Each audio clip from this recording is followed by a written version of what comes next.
বিভিন্ন ইউনিয়ন থেকে আগত বিএনপি পরিবারের সম্মানিত সকল সদস্যবৃন্দ, আসসালামু আলাইকুম রহমতুল্লাহি ওয়া বারাকাতুহু। আজকের এই কর্মী সমাবেশ মহান রব্বুল আলামিন আমাদেরকে সুস্থ শরীরে আজকের এই সমাবেশে উপস্থিত হওয়ার তৌফিক দান করেছেন।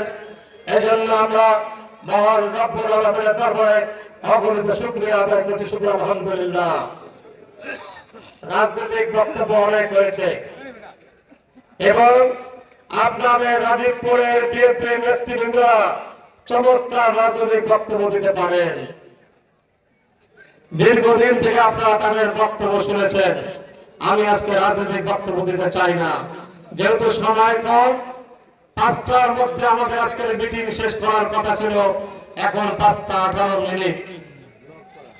আমি সাংগঠনিক ভাবে কথা বলতে চাই।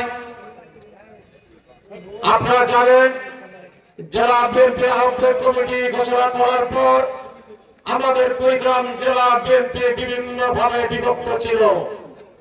আমরা দায়িত্ব পাওয়ার পর আমরা সকলের সঙ্গে কথা বলে আজকে কুড়িগ্রাম জেলা বিএনপিকে ঐক্যবদ্ধ করেছি।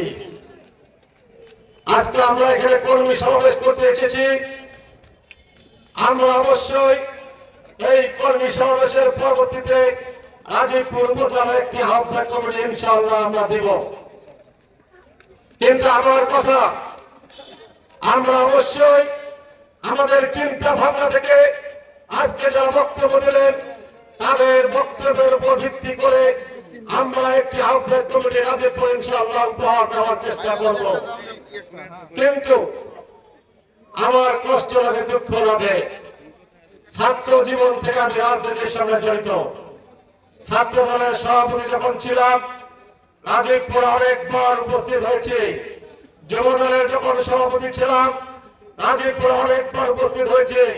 আজকের প্রেক্ষাপট মহান রব্বুল আলামিন ছাত্র দল থেকে আজকে আমাকে বিএনপির সদস্য সচিব হওয়ার তৌফিক দান করেছেন। এই জন্য আমি আবার মহান রব্বুল আলামিনের দরবারে শুকরিয়া আদায় করছি। শুকর আলহামদুলিল্লাহ। আমি বলি, রাজীবপুরের বিএনপি রাজনীতি অত্যন্ত সংগঠিত এবং পরিচ্ছন্ন।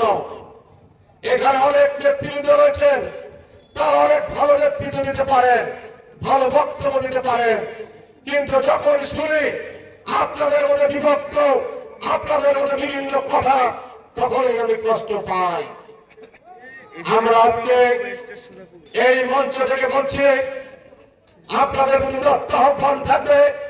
আমরা যে আহ্বায়ক কমিটি ইনশাআল্লাহ দিব, সেই কমিটিতে আমরা চেষ্টা করব একটি ভালো কমিটি উপহার দেওয়ার জন্য। তারপরও আমরা মনে করি সবাইকে আমরা সন্তুষ্ট করতে পারবো না।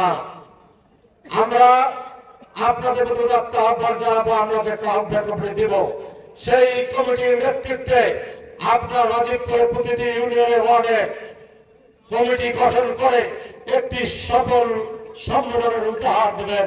এটা আমরা জেলা বিএনপির নেতৃবৃন্দকে আমরা আশা করছি। এবং আমরা গতকালকে অবমানিত বলছি, আজকেও বলছি, বিএনপি রাজনীতিতে পকেট কমিটি করার আর কোন সুযোগ নেই।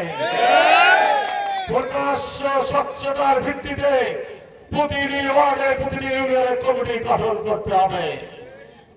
যদি কেউ এই অবস্থান থেকে সরে আসেন, ওই কমিটি আমরা জেলা থেকে বাজেয়াপ্ত করতে বাধ্য হব।